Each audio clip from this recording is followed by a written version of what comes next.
Living Out Love in a World Full of Hurry and Fury by Amy Olrick. My dear brothers and sisters, take note of this. Everyone should be quick to listen, slow to speak, and slow to become angry. James chapter 1, verses 19 through 20. I made my stage debut at the age of 5 with a short but meaningful, to me, solo at my family's church. I don't remember much about the event, but I do remember the lyrics I sang as Herbert the Snail from the Music Machine. Have patience, don't be in such a hurry. If you get impatient, you only start to worry. Remember that God has patience too, and think of all the times when others have to wait for you.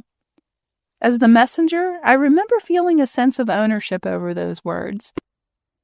I wanted to understand what it meant that God has patience too.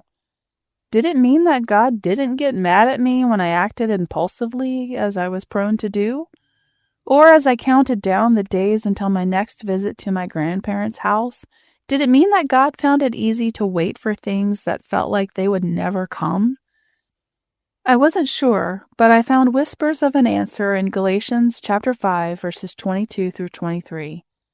But the fruit of the Spirit is love, joy, peace, patience, kindness, goodness, faithfulness, gentleness, self-control. Against such things there is no law. I figured that Herbert the Snail wanted to teach my friends and me that becoming more like Jesus meant showing people around us this fruit. Love, joy, peace, patience, kindness, goodness, faithfulness, and self-control. But as a rambunctious little girl, I wasn't always sure how to do that.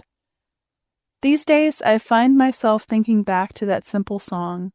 When I reflect on how God has walked alongside me over the years, pouring out mercy and grace and lifting my eyes to see a vision beyond what's immediately in front of me, the words, God has patience, feel less like a mysterious lyric and more like a prayer of gratitude. In significant ways, the world feels different now than it did when I was young. Tempers flare.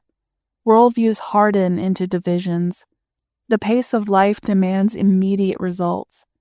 In a culture that rewards urgency and outrage, I wonder again what it means to serve a God who is never in a rush, whose spirit produces patience, kindness, and self-control in us when we make space to receive it.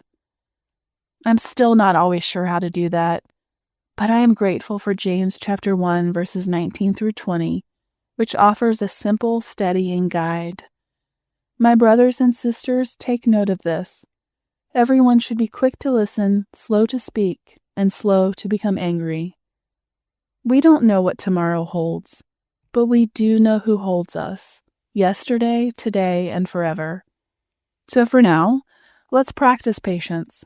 Let's slow down, listen, and resist the pull toward anger. Let's take a deep breath and invite the Spirit's fruit to shape how we move through the world.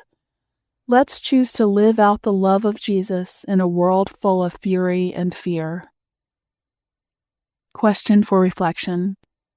Think of a recent moment when impatience got the better of you. What were you feeling in that moment?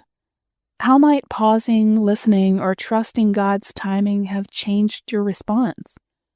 As you reflect, ask God to show you one way to practice patience today, with yourself, with others, or in a situation beyond your control.